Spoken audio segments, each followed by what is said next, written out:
Presiden Joko Widodo, Jokowi, menyikapi sejumlah peristiwa yang melanda Indonesia belakangan ini. Salah satu yang menjadi sorotan publik yakni tewasnya 6 laskar FPI oleh polisi. Menurut Presiden, menyikapi itu, bagaimanapun Indonesia adalah negara hukum, jadi hukum harus dipatuhi dan ditegakkan. Ini perlu saya tegaskan bahwa negara kita Indonesia adalah negara hukum. Oleh karena itu hukum harus dipatuhi dan ditegakkan. Untuk apa? Untuk melindungi kepentingan masyarakat, melindungi kepentingan bangsa dan negara, katanya dalam keterangan persnya, Minggu, 13 Desember 2020.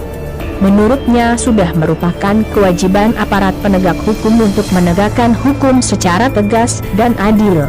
Dia juga menegaskan juga bahwa tidak boleh ada masyarakat yang semena-mena dapat melanggar hukum yang merugikan masyarakat.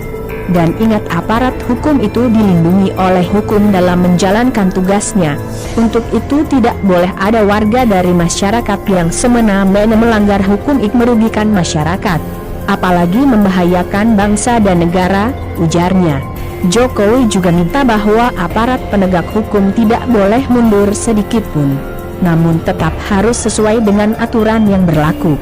Aparat hukum tidak boleh mundur sedikit pun, tapi aparat penegak hukum juga wajib mengikuti aturan hukum dalam menjalankan tugasnya, melindungi hak asasi manusia dan menggunakan kewenangannya secara wajar dan terukur, tegas Jokowi. Berdasarkan hal itu, masyarakat tidak diperbolehkan untuk bertindak semena-mena dan melakukan perbuatan melanggar hukum yang merugikan masyarakat, apalagi bila perbuatannya itu sampai membahayakan bangsa dan negara. Aparat hukum juga tidak boleh gentar dan mundur sedikit pun dalam melakukan penegakan, namun dalam menjalankan tugasnya, Presiden mengingatkan aparat penegak hukum pun harus mengikuti aturan hukum, melindungi hak asasi manusia, dan menggunakan kewenangannya secara wajar dan terukur. Jika terdapat perbedaan pendapat tentang proses penegakan hukum, saya minta agar gunakan mekanisme hukum, kata Presiden. Mekanisme hukum telah mengatur sejumlah prosedur hingga proses peradilan dengan keputusannya yang harus dihargai.